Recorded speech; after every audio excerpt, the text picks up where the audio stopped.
pertama di alam barzah atau alam kubur benar-benar sangat menakutkan. Di setiap sudut alam kubur sangat gelap, panas, dan sempit. Hal ini dirasakan sangat menyakitkan bagi para ahli maksiat dan orang-orang kafir.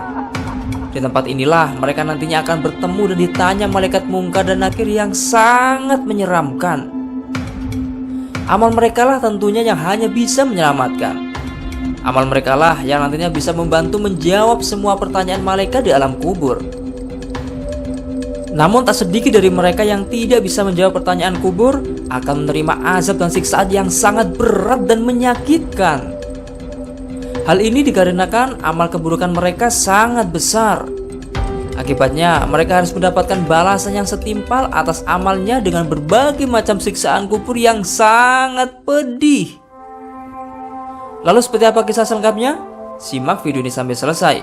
Namun sebelum lanjut, untuk kalian yang baru bergabung di channel ini, jika kalian suka dengan konten-konten Islami kami, mari dukung channel ini dengan cara klik like, subscribe, dan aktifkan lonceng notifikasinya ya, agar channel ini semakin eksis dan menyiarkan kisah inspiratif Islami lainnya dalam kemasan cerita bergambar. Kisah malam pertama orang zalim dan orang kafir di dalam kubur sangatlah mengerikan. Ketika mereka mendengar sandal para penghantar jenazah pergi meninggalkan dirinya seorang diri di dalam kubur yang gelap, tak lama kemudian malaikat mungkar dan nakir datang dan menguji mereka dengan sejumlah pertanyaan. Pertanyaannya adalah, siapa Tuhan yang mereka sembah? Apa agama yang mereka anut? Siapa Rasul yang mereka teladani? Namun mereka bungkam 1000 bahasa. Mereka hanya bisa menjawab, tidak tahu, tidak kenal, dan seterusnya. Kemudian terdengarlah suara panggilan dari langit. Hambaku itu bohong, maka hamparkanlah sebuah taman dari neraka untuknya. Bukalah sebuah pintu neraka untuknya. Datangkanlah panas dan aroma neraka untuknya. Saat itu pula kuburan disempitkan untuknya sampai tulang-tulang rusuknya menyatu. Kemudian diserupakanlah amal buruk hamba itu dalam wujud seorang laki-laki yang berwajah buruk, berpakaian jelek, dan beraroma tak sedap. Laki-laki buruk rupa itu pun menyampaikan, "Ini adalah harimu di mana engkau dijanjikan." Begitu sang hamba menanyakan identitas laki-laki yang membawa kabar buruk untuk dirinya, dia lalu menjawab, "Aku adalah amal burukmu. Demi Allah, aku tidak tahu engkau kecuali lamban mentaati Allah dan cepat bermaksiat padanya. Semoga Allah membalas keburukanmu." Maka Allah pun menyiapkan para petugas yang akan menyiksa di kuburnya.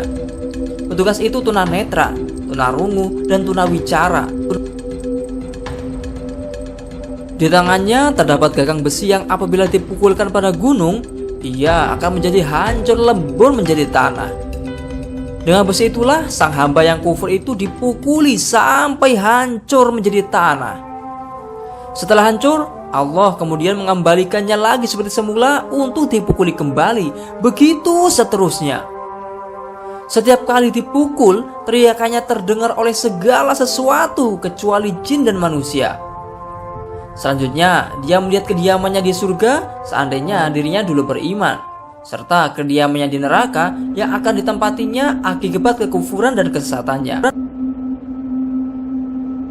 Jenis siksaan ahli kubur yang suka bermaksiat dan kafir semasa hidupnya sangatlah banyak macamnya.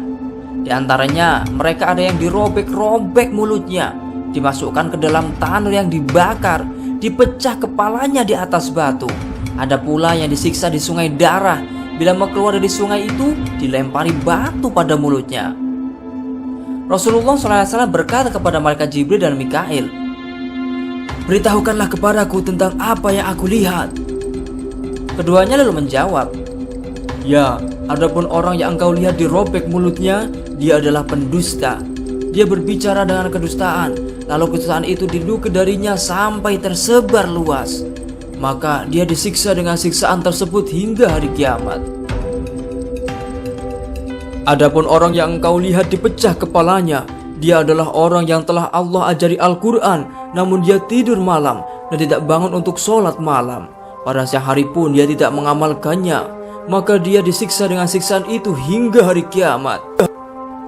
Adapun yang engkau lihat orang yang disiksa dalam tanur, mereka adalah pezina. Adapun orang yang engkau lihat di sungai darah, dia adalah orang yang makan harta dari hasil riba. Hadis riwayat Al-Bukhari. Lalu mereka ada yang dicabik-cabik ular-ular yang besar dan ganas sekali.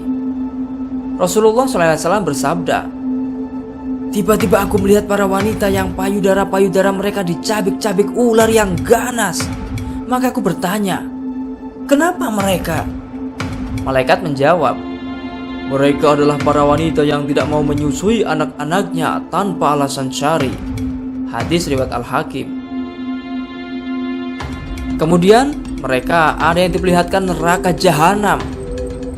Dari Ibnu Umar bahwasanya Rasulullah SAW bersabda, sesungguhnya apabila salah seorang di antara kalian mati, maka akan ditampakkan kepadanya calon tempat tinggalnya pada waktu pagi dan sore.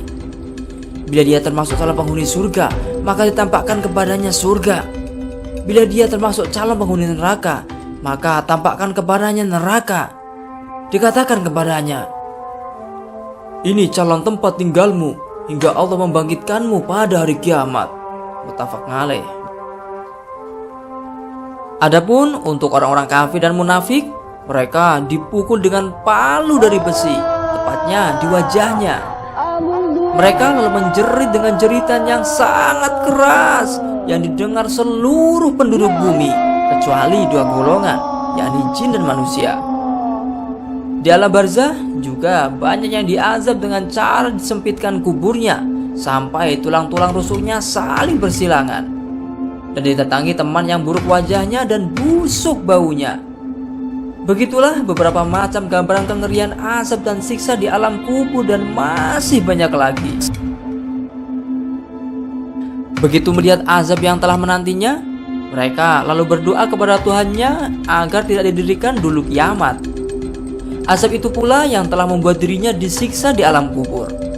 Padahal siksa yang diberikan pada dirinya di alam kubur lebih ringan daripada siksa yang telah menantinya kelak di neraka. Bagaimana tidak? Baginya kuburan menjadi salah satu taman neraka. Nauzubillah min dzalik.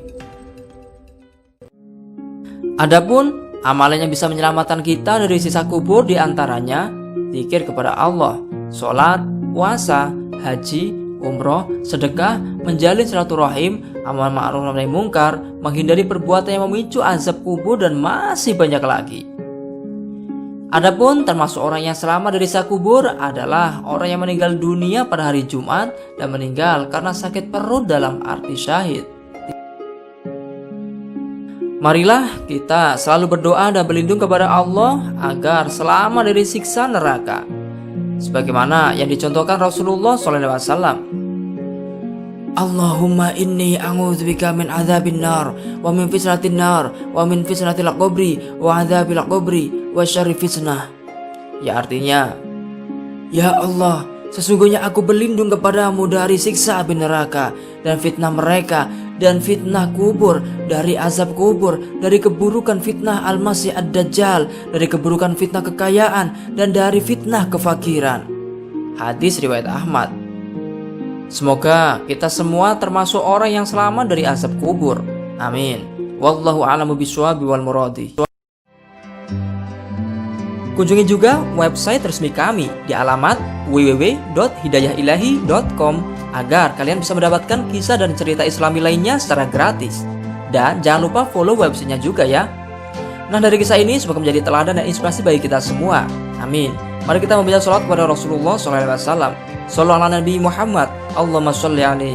Semoga kita menjadi umat yang mendapatkan syafaat Rasulullah di akhirat kelak. Amin. Dan subscribe channel Muqtadir Anwar juga ya. Terima kasih telah menonton video ini. Jika ada kesalahan dalam penulisan secara di atas, kami mohon maaf yang sebesar-besarnya dan mohon meluruskan lewat kolom komentar ya. Jangan lupa tinggalkan jejak dengan cara klik like, subscribe, komen, dan share video ini sebanyak-banyaknya agar channel ini bisa mencapai 10 juta subscriber dan semakin eksis dalam mensiarkan kebaikan. Amin. Saya akhiri, wallahul muwaffiq ila aqwamit thoriq. Wassalamualaikum warahmatullahi wabarakatuh.